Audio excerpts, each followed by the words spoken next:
अभाज्य संख्या है और जिसे बोलते हैं इंग्लिश में इसे प्राइम नंबर किसे कहते हैं, इसका देखेंगे हम परिभाषा और साथ में इसका एग्जाम्पल, जो कि एग्जाम्पल यहाँ पर नहीं लिया गया, आगे देखते हैं नेक्स्ट वाले पेज पे। ठीक है, पहले इसके देखते हैं हम परिभाषा क्या है। ऐसी संख्याएं जिनके केवल दो गुणनखंड हो, न दो से अधिक हो और न दो से कम हो, तो उसे अभाज्य संख्या कहते हैं। ठीक है, ऐसी संख्याएं जिनके गुणनखंड न दो से अधिक हो और न दो से कम हो, तो उसे अभाज्य संख्या कहते हैं। इसका एग्जाम्पल देखते हैं हम आगे। देखो, इसको हम दिखाते हैं P से, जो कि प्राइम नंबर है ना, ये अभाज्य संख्या बोलते हैं प्राइम नंबर। देखो एग्जाम्पल आपका ये हो जाएगा 2, 3, 5, 7, 11, 13। ठीक है, 11, 13, 19, 17, ये सब क्या है, अभाज्य संख्या है। ये आपका होती है अनंत। सबसे छोटी अभाज्य संख्या क्या है, सबसे छोटी अभाज्य संख्या आपका 2 हो जाएगी।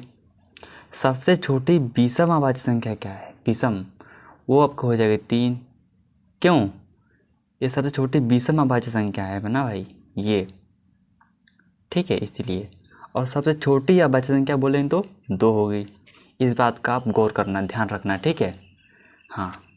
अब इसके बाद देखो एक 2 ही है जो कि एक सम संख्या है, और इसके बाद से ना A2 3 से अनंत तक आपका ये हो जाएगी ऑड नंबर, मतलब विषम संख्याएं 3 से अनंत तक, केवल 2 को छोड़ करके, क्योंकि 2 आपका एक सम संख्या है।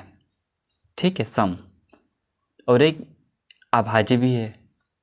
ठीक है, हाँ, लेकिन इसको 2 को छोड़कर A to Z अभाज्य संख्या है, मतलब विषम संख्या है। अभाज्य संख्या तो टोटल है, लेकिन अभाज्य संख्या विषम संख्या हम बात करें तो ये यहाँ से यहाँ तक है। ठीक है, और सम संख्या केवल 2 ही है बस।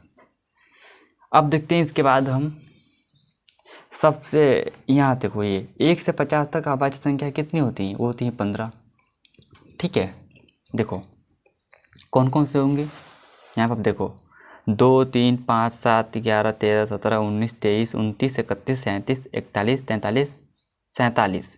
चाहो तो इसको काउंट कर सकते हो, गिनो 1, 2, 3, 4, 5, 6, 7, 8, 9, 10, 11, 12, 13, 14, 15, जो कि 1 से 50 तक कितनी होती है संख्या, अभाज्य संख्या होती है 15।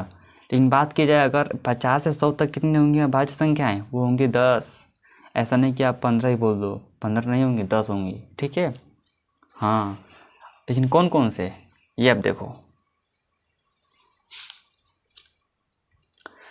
53, 59, 61, 67, 71, 73, 79, 83, 89, 97, ये क्या है, ये आपका हो जाएगी अभाज्य संख्या।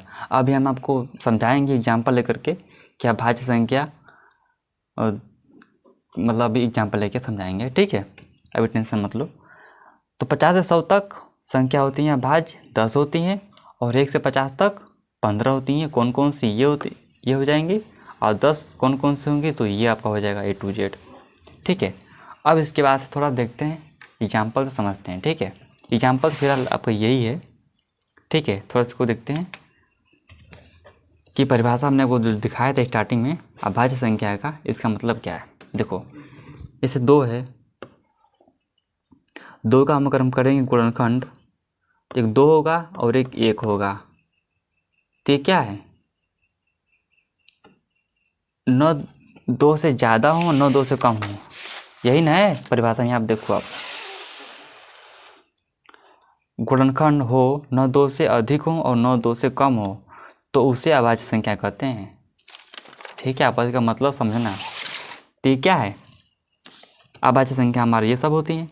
जो भी 2 ही होगा गुणनखंड, न 2 से ज़्यादा होगा न 2 से कम होगा, तो उसे हम बोलेंगे अभाज्य संख्या। जो कि 2 का करेंगे गुणनखंड तो 2 ही आएगा, 2 और 1, तो इसे बोलेंगे अभाज्य संख्या। और ले लो से 7 है, 7 का अगर हम करेंगे गुणनखंड तो एक 7 होगा और एक 1 होगा, तो इसे बोलेंगे हम अभाज्य संख्या। अब देखो अभाज्य संख्या कौन नहीं होगी, देखो यहाँ पे जैसे मान लो मैं ले लूँ अगर 8, या फिर 16। चलिए मैं 6 लेता हूँ, ठीक, 6।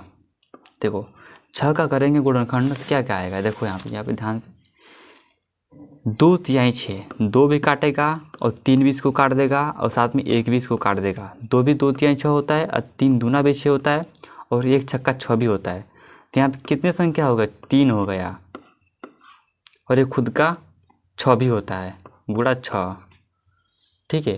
तो 1 2 3 4, 4 हो गया ना।